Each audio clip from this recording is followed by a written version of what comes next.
ఓం నమః శివాయ. ఓం నమో నారాయణాయ. కర్మ నివారణ నరదృష్టి నివారణ తులాభార కాల భైరవాయ నమో నమః. ఓం దిగంబరాయ విద్మహే గజవాహనాయ ధీమహి తన్నో కపాలకాల భైరవ ప్రచోదయాతు. ఓం ఇంద్రాణి శక్తి దేవ్యై నమోస్తుతే. హరి ఓం.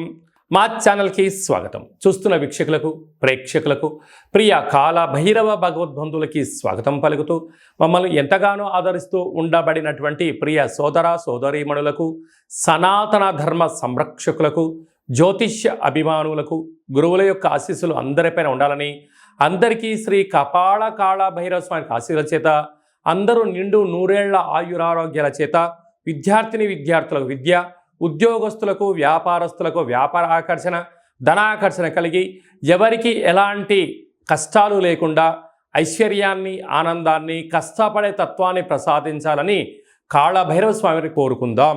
16/7/2024 నుండి 31/7/2024 వరకు పుట్టినటువంటి వారందరికీ కూడా ముందస్తుగా జన్మదిన శుభాకాంక్షలు. గతంలో వివాహం చేసుకున్న వారికి వివాహ వార్షికోత్సవ శుభాకాంక్షలు. ద్వాదశ రాశుల్లో గ్రహ గమనాల్ని వీక్షింపచేద్దాం. వృషభ రాశిలో కుజుడు మరియు దేవగురు బృహస్పతి సంచార స్థితి, కర్కాటక రాశిలో రవి బుధ సంచార స్థితితో బుధాదిత్య రాజయోగం మరియు శుక్రుడు అక్కడే సంచార స్థితి, కన్యరాశిలో కేతు సంచార స్థితి, కుంభరాశిలో శని భగవానుడు స్వక్షేత్ర వక్ర గమన సంచార స్థితి, మీనరాశిలో రాహు సంచార స్థితిలో ద్వాదశ రాశుల్లో గ్రహ గమనాలు ఈ విధంగా ఉన్నాయి. వీక్షకులకు ప్రేక్షకులకు అందరికీ కూడా తొలి ఏకాదశి పండగ శుభాకాంక్షలు. అలాగనే మనకు ఆషాఢ మాస ప్రారంభము. ఆషాఢం అనగానే హైదరాబాద్ అనగానే ఆషాఢం అని గుర్తొస్తుంది. ఎందుకనగా మనమందరము కూడా ఇంటిని శుద్ధి పెట్టుకొని వేపాకులతో మామిడాకులతో ఇల్లంతా చక్కబెట్టుకొని అమ్మవారికి బోనమెత్తుకొని అమ్మవారి యొక్క ఆశీస్సులు పొందుతాం.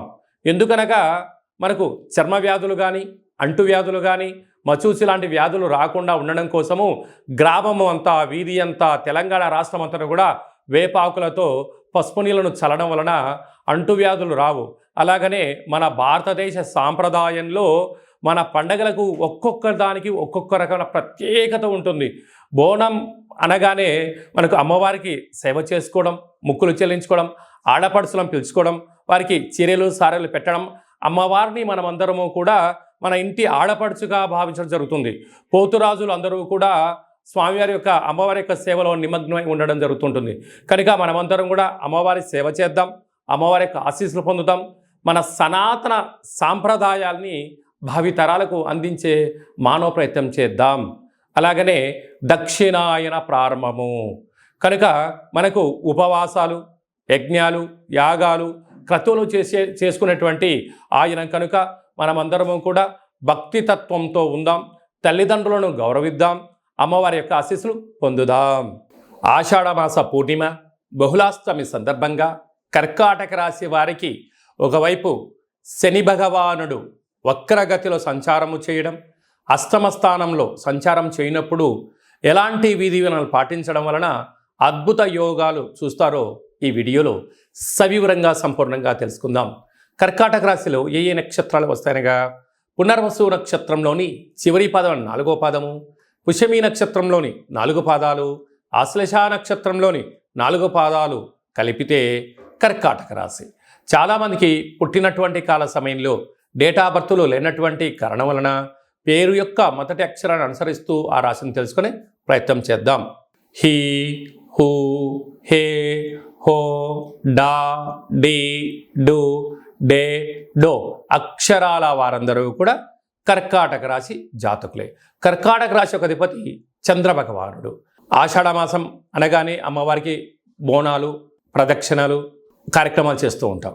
అదే కాకుండా తొలి ఏకాదశి పండగ, దక్షిణాయన ప్రారంభ కాలం అనగా శని భగవానుడు ఒకవైపు వక్రగతి సంచార స్థితిలో ఉన్నప్పుడు వీలైనంత వరకు మౌనం, ధ్యానం, ఆధ్యాత్మికత, ప్రశాంతమైన వాతావరణము, ఆధ్యాత్మిక ప్రవచనాలు వినడం వలన మనసు ప్రశాంతత ఉంటుంది.